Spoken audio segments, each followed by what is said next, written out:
जय गुरु जी। वीडियो को लाइक कीजिए, चैनल को सब्सक्राइब कीजिए और बेल आइकन को प्रेस कर दीजिए ताकि आपको लेटेस्ट वीडियो के अपडेट्स मिलते रहें। पूरा जीवन मुसीबतों से भरा हुआ है, गुरु जी को नहीं छोड़ोगे तो कोई भी चिंता तुम्हें नहीं डरा सकती। गुरु जी के सत्संग सुनो, जैसी भी परिस्थिति आती है हमारे कर्मों का नेचर आ रही है। जब चिंतन गुरु जी से होगा तो गुरु जी खुद आप आके संभालेंगे।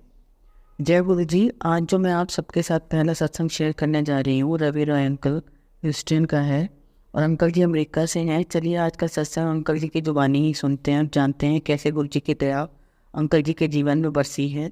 ये सारी चीज़ आज मैं आपके साथ इस सत्संग में साझा करूँगी। और जो आज के सत्संग है वो गुरु जी के ऐसे रहस्यमय सत्संग है जो गुरु जी ने खुद टाइम टू टाइम ब्लेस करे हैं। हमारी छोटी सी कोशिश ये रहती है जो ये ब्लेस सत्संग है वो हर घर तक पहुँच सके और संगत सत्संग सुने ब्लेस हो सके। इसलिए सब संगत सत्संग के अंत तक बने रहना और सत्संग को बहुत ध्यान से सुनना। हो सकता है इस सत्संग से आपके कई सवालों के जवाब आज आपको मिल जाएं।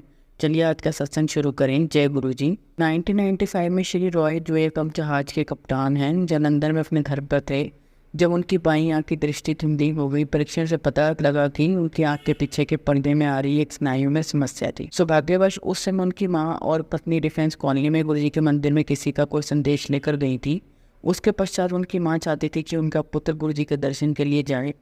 रॉय ने पहले मना कर दिया पर वह अपनी माँ को वहाँ तक छोड़ने के लिए मान गए। वहाँ पहुँचने पर वह उत्सुकतावंश अंदर ही आ गए। मातृभाव से प्रेरित राय की माँ चाहती थी कि उनका बेटा पुनः ठीक हो जाए। उन्होंने गुरुजी को अपने पुत्र की समस्या के बारे में बताया तो गुरुजी ने उनको एक अन्य कमरे में जाकर प्रतीक्षा करने को कहा।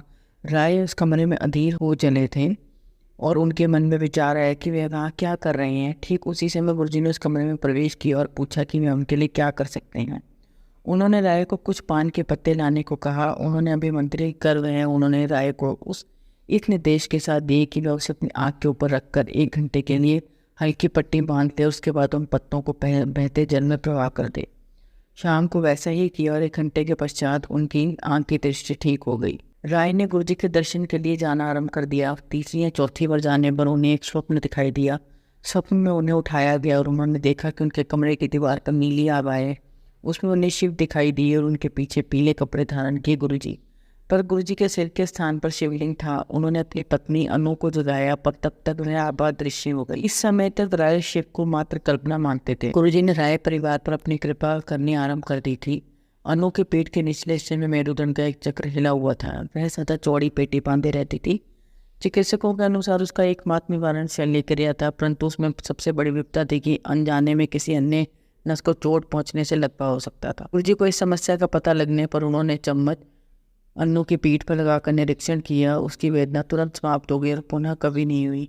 उसके थोड़े दिन के पश्चात जब वह दंपत्ति हेमकुंड साहिब गए, यहाँ पर 22 किलोमीटर का पैदल मार्ग है, अन्नू सबसे आगे चल रही थी। रॉय को अपने जहाज पर जाने में 1 मास का समय और बचा था। उन्होंने अपनी मौसी जिनके हृदय का वाल्व बदला जा चुका था जालंधर बुलाने का निश्चय किया जिससे गुरुजी के आशीष का फल प्राप्त कर सकें। इस अंतराल में गुरुजी उससे सदा पूछा करते थे कि वह जहाज पर कब जा रहे हैं तो उनका उत्तर 1 मास ही रहता था। वह राय को एक शब्द भी सुनने को कहते थे कि जिसके शब्द कुछ इस प्रकार थे, नया भक्त पहली सीढ़ी पर ही है पर उसने सबको आस्था के मार्ग पर बुलाना आरंभ कर दिया है। तथापि इन संकेतों को अनदेखा कर राय अपनी योजना के अनुसार पुणे गए और मौसी को लेकर वापस आए। जब वह गुरुजी के दर्शन के लिए गए तो दर्शन मैच नहीं हुए। भक्त बताते थे कि गुरुजी पाठ कर रहे हैं या मुख्य द्वार बंद होता था। स्पष्टता कुछ विशेष बात अवश्य थी। फिर एक दिन दर्शन हो ही गए। गुरुजी ने मौसी को आशीष दिया और पुणे वापस आ जाने को कहा। गुरुजी के इस कथन की अवहेलना हुई। पुनः गुरुजी के दर्शन पर जाने पर उन्होंने फिर उनको वापस घर जाने को कहा। राय के पूछने पर कि क्या वह रह सकती हैं, गुरुजी चुप रहे। स्पष्ट था कि वह उन्हें वापस भेजना चाह रहे थे। शीघ्र ही राय अपने जहाज पर जाने के लिए जालंधर से चलने वाले थे कि उनकी मौसी के हृदय में समस्या हो गई। उन्हें वहीं के सेना चेक के साले में प्रवेश कराना पड़ा था। जब तक राय अपने जहाज पर पहुंचे उनकी मौसी की अवस्था बहुत बिगड़ चुकी थी। तथापि गुरुजी के कारण उनके अंतिम दिन बहुत प्रसन्नतापूर्वक बीते। उनके परिवार के सदस्य भी उनसे मिल सके। मौसी ने अपने परिवार के सदस्यों को बताया कि गुरुजी के कारण वे उन्हें देख पाए और उनसे बात कर पा रहे हैं। उनकी मृत्यु भी बहुत शांतिपूर्वक हुई। पर राय को संदेश मिल गया था यदि वे उन्हें वापस पुणे ले जाते तो उनका अंत संभवतः इस भांति नहीं होता। राय एक बार अपनी कंपनी बदलना चाह रहे थे क्योंकि उनके कार्य में तक सोते हुए भी पिछले 4 वर्ष से जहाज के कप्तान के पद पर उनकी उन्नति रुकी हुई थी। वह चंडीगढ़ में अपनी पत्नी का जन्मदिवस मना रहे थे जब उनको मुंबई में एक अन्य कंपनी से फ़ोन आया। उन्होंने उन्हें कप्तान का पद देने की बात कही। राय गुरुजी की आज्ञा लेकर दिल्ली आए तो गुरुजी ने केवल घूम आकर कह कर बात को ख़त्म कर दिया। मुंबई पहुंचकर राय ने नियम अनुसार अपने स्वास्थ्य परीक्षण करवाए और फिर उस कंपनी के अधिकारियों से मिले। वार्तालाप करते उन्होंने उनके व्यवहार में परिवर्तन देखा। वह उनको कप्तान बनाने से पूर्व 2 महीने तक जहाज पर कार्य करने को कह रहे थे। राय ने मना कर दिया। वापस आकर उन्हें लगा कि उनकी पुरानी कंपनी उन्हें वापस बुला रही थी। गुरुजी ने उनके साथ कार्य करने का परामर्श दिया। फलस्वरूप राय स्कॉटलैंड गए जहाँ पर उनका जहाज बंदरगाह पर आने वाला था। जहाज 2-3 दिन देरी से आया और वह वहीं पर रहे। जिस दिन जहाज आने वाला था राय को एक स्वप्न पाया। उन्होंने गुरुजी को एक तिथि बताते हुए देखा 15 जुलाई। उनकी नींद टूट गई और बहुत सोचने पर भी उन्हें स्थिति का समझ नहीं आया। जब जहाज आया तो उन्हें जहाज के प्रमुख को निवृत्त नहीं करना था, परंतु जहाज प्रमुख को निर्देश था कि वे राय को कैरेबियन तक अपने साथ कार्य करवाते हुए ले जाएं और वहां पहुंचकर राय को जहाज को उत्तराधिक सौंप दे। राय को इस बारे में कुछ नहीं पता था। गंतव्य पर पहुंचकर राय ने अपना कप्तान का कार्यभार संभाला और वह तिथि थी 15 जुलाई। उनका स्वप्न साकार हुआ था क्योंकि उन्हें गुरुजी के कथन का अक्षय पालन किया था। अगले 9 महीने तक जब तक वह जहाज पर रहे उन पर गुरुजी की कृपा बनी रही। कृपा उतनी अधिक थी कि वह जो भी चाहते थे हो जाता था। वह इस विचार से भयभीत हुए कि वह कोई अनैतिक इच्छा ना कर बैठे। गुरुजी क्या नहीं कर सकते। 1997 में राय अपना नया पारपत्र बनवाने मुंबई गए। यह अत्यावश्यक था। जब वह अपना नया पारपत्र बनवा रहे थे तो उन्हें पता लगा कि वह अपना पुराना पारपत्र जिसमें अमेरिकी वीज़ा था खो चुके हैं। वह अति व्याकुल थे। जब उन्हें पारपत्र चुराने वाले गिरोह का एक सदस्य मिला, उसने उनके पारपत्र के विवरण लिए और ढूंढ कर लौटा दिया। राय का पुत्र भी गिरोह कृपा से वंचित नहीं रहा। यद्यपि उसने गणित और विज्ञान विषय लिए थे। गुरुजी ने उसे पुणे से कानून का पाठ्यक्रम करने को कहा। पुणे में राय के मामा रहते थे। पिता पुत्र जब पुणे पहुंचे तो उन्हें पता लगा कि कोई खाली स्थान नहीं है। क्योंकि वह परीक्षा में नहीं बैठा था, उसे कई स्थान मिलने की संभावना भी नहीं थी। पुणे विश्वविद्यालय ने और विद्यार्थियों को प्रवेश करने का निर्णय लिया। वह परीक्षा में बैठा और उसे प्रवेश मिल गया। गुरुजी ने उसके प्रवेश मिलने पर कहा कि केवल उसको प्रवेश दिलवाने के लिए उन्हें 60 अन्य छात्रों को प्रवेश दिलाना पड़ा। फिर गुरुजी को उसे हर वर्ष उत्तीर्ण भी करना पड़ा। उस पर दिव्य कृपा बनी रही थी। जब गुरुजी ने कहा कि उसके मित्र तो अति उत्तीर्ण होते रहे हैं, वह प्रत्येक वर्ष उत्तीर्ण रहा है। राय के मामा जी भी लाभान्वित हुए हैं। एक बार गुरुजी ने राय को अपने मामा जी को देने के लिए अपना एक चित्र दिया। वह अचंभे की बात थी क्योंकि राय ने कभी गुरुजी से अपने मामा जी के बारे में बात नहीं करी थी। जब पुणे में राय ने चित्र अपने मामा जी को दिया तो उसके मामा बोल उठे कि गुरुजी को कैसे पता लगा है। राय को कौतूहल हुआ। वह यही बात जानना चाहते थे। यह दुख की बात थी कि राय के मामा जी को विवाह को 30 वर्ष हो गए थे, किंतु उनके यहाँ कोई संतान नहीं हुई थी। वह तात्या माँ से संतान करवाना चाह रहे थे, पर वह प्रयास भी असफल रहा था। गुरुजी का चित्र आने के पश्चात उनके मामा जी के यहाँ पुत्र उत्पन्न हुआ। उस समय तक वह गुरुजी से मिले भी नहीं थे। पुत्र होने के उपरांत वह पुणे में गुरुजी के दर्शन करने आने लगे। राय और परिवार के सदस्य गुरुजी का अनुयायी थे। उनके पिता दर्शन के लिए नहीं जाना चाहते थे। उनके मतानुसार मनुष्य को अच्छा रहकर केवल ईश्वर से संबंध बनाकर रहना चाहिए। कोई उनके ना आने की बात से असहमत भी नहीं था। एक दिन राय परिवार गुरुजी के दर्शन के लिए अपने पिता को यह बोलकर गए कि वे शहर जा रहे हैं। जब वे गुरुजी के पास आए तो उन्होंने यह जानते हुए कि वे अपने पिता से क्या कहकर आए हैं, उनको शहर जाने को कहा। राय परिवार घर लौटा और प्रेरित होकर अपने पिताजी को गुरुजी के बारे में बताया। गुरुजी ने पिता की भी रक्षा करी। गुरुजी की आज्ञा पर राय परिवार अपना घर जालंधर से चंडीगढ़ बदल रहा था। परिवार पहले गया और राय के पिता सामान ला रहे थे। उसमें गुरुजी का चित्र भी था। जिस दिन राय के पिता चंडीगढ़ में नए घर में पूछे, उनको दिल का दौरा पड़ा। उन्हें सेना चिकित्सालय में ले गए। गुरुजी उस समय दिल्ली में थे और राय अपने जहाज पर टोक्यो में। राय अपने कक्ष में सो रहे थे जो अंदर से बंद था और उन्हें ऐसा लग रहा था जैसे कोई पैर हिलाकर उनको जगा रहा है। उसी समय उनकी पत्नी का फ़ोन आया कि उनके पिता की स्थिति ठीक नहीं है। राय ने उत्तर दिया कि उन्हें अभी अभी गुरुजी ने जगाया है और वह पिता की भी रक्षा करेंगे। इतने में पता लगा कि उनके पिता की धमनियाँ बंद हो गई हैं। वह चिकित्सालय से वापस घर आ गए। 10 दिन बाद वह पुणे चेतना खो बैठे। इस बार गुरुजी को समस्या से अवगत कराया गया। उन्होंने दंपति को बुलाकर उपचार दिया। शीघ्र ही राय के पिता की स्थिति में सुधार आया, पर उनका एक परीक्षण शेष था। गुरुजी ने राय को उससे 1 दिन पहले अपने पिता को विस्की का पैक पिलाने को कहा। जब परिणाम आया तो चिकित्सक कुछ नहीं बोले। वह परिणाम लेकर अन्य चिकित्सकों के पास गए। वापस आकर इसमें चिकित्सक ने बताया कि हृदय तो बिल्कुल ठीक है। यदि पिता का रोग निदान हुआ था तो माँ को भी गुरुजी का आशीर्वाद प्राप्त हुआ था। जलंधर में एक बार नहाते हुए ने प्रेरित हुआ कि गुरु ग्रंथ साहिब के पृष्ठ खुलते जा रहे हैं और उस पर गुरुजी की मुखाकृति दृष्टिगोचर। उनकी माँ ने कहा कि दिव्य आत्मा ने स्वतः पाठ करवा दिया।